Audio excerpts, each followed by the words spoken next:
तो हम लोग दिल्ली में धरना प्रदर्शन करेंगे आपके और हमारे सहयोग से।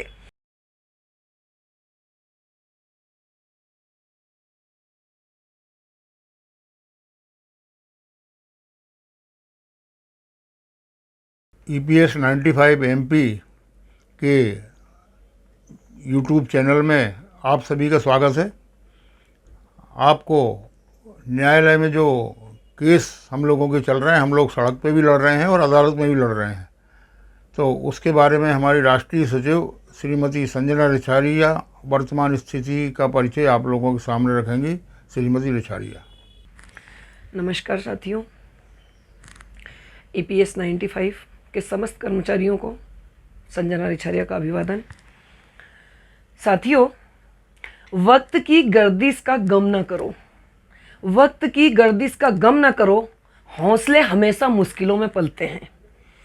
ये मेरा सोच है, ये मेरा जज्बा है, ये मेरा जुनून है और मैं देखना चाहती हूँ, मैं आप सभी के अंदर ये जज्बा, ये जुनून देखना चाहती हूँ, लाना चाहती हूँ कि आप सभी, हम सभी की अपनी लड़ाई में एक होकर संगठन के साथ रहते हुए अपनी लड़ाई को स्वयं लड़ना सीखें, खुद को आगे रखकर अपनी बात सरकार तक पहुंचाना सीखें। साथियों, माननीय हाईकोर्ट के द्वारा हमारे जिन 58 साथियों को हायर पेंशन लागू की गई है, उन सभी को मेरी तरफ से और संगठन के समस्त पदाधिकारियों की तरफ से बहुत बहुत बधाई एवं शुभकामनाएं। आप सभी इस बधाई के पात्र हैं। हमारी लड़ाई में हम पहली सीढ़ी को बढ़ते हुए हम आगे बढ़े हैं। अब हम अगली लड़ाई इन 58 कर्मचारियों के एरियर के संबंध में आगे बढ़ाने के लिए तैयार हैं। इस लड़ाई को भी हम हाई कोर्ट में लेकर जाएंगे।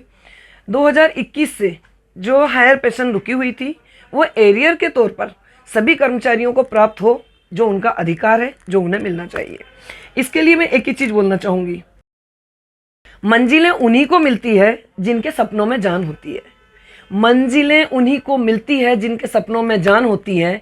पंख से कुछ नहीं होता, हौसलों में उड़ान होती है। और मैं चाहती हूँ हमारे कर्मचारियों के अंदर बहुत हौसला है, उनके अंदर जज्बा है, जुनून है। सिर्फ अगर कमी है तो संगठन के द्वारा उस जज्बे को, उस जुनून को अंतर्मन में जगाने की, सामने लाने की।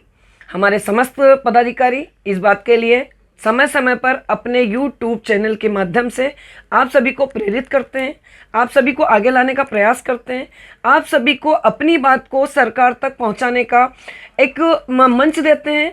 और मंच के सहयोग से, हमारे संगठन के सहयोग से आपकी बात सरकार तक जाती है।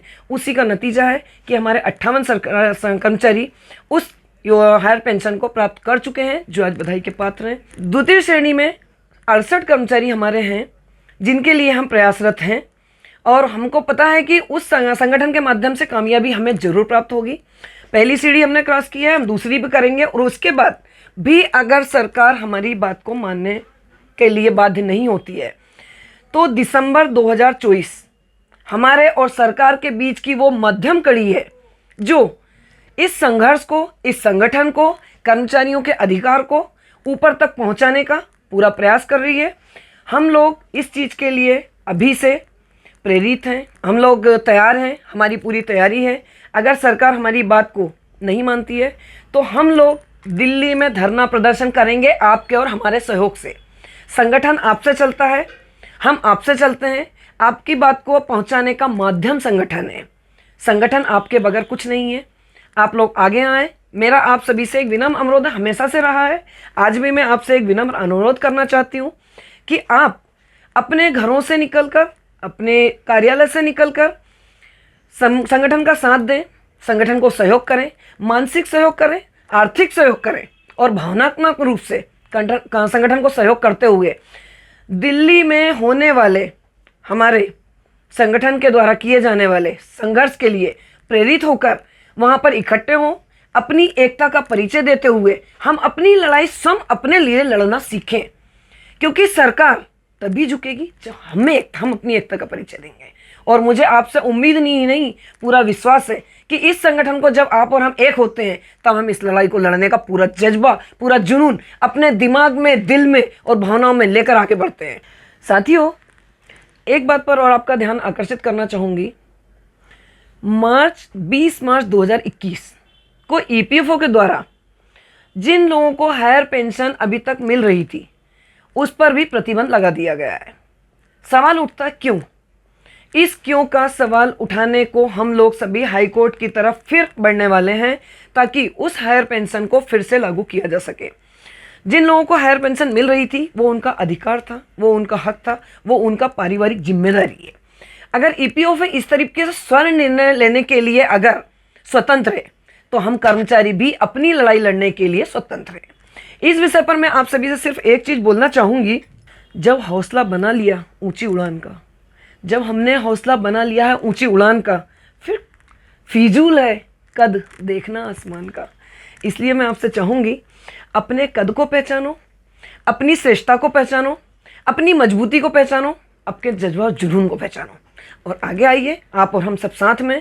हम अगर अभी भी ईपीएफओ हमारी बात नहीं मानता है, हायर पेंशन पुनः लागू नहीं होती है, एरियर का किस्सा अगर अभी भी हायर कोर्ट में विचाराधीन रहता है तो दिसंबर 2024 को हम सब दिल्ली में फिर से प्रदर्शन करने के लिए बाध्य है सरकार के द्वारा। और तब आप और हम मिलकर अपनी एकता का परिचय देते हुए इस संघर्ष की लड़ाई को तब तक जारी रखेंगे जब तक सरकार हमारे अधिकार, हमारा हक और हमारी जिम्मेदारी हमें मान सम्मान के साथ वापस लौटाने के लिए बाध्य नहीं हो। नमस्कार साथियों, जय हिंद, जय भारत।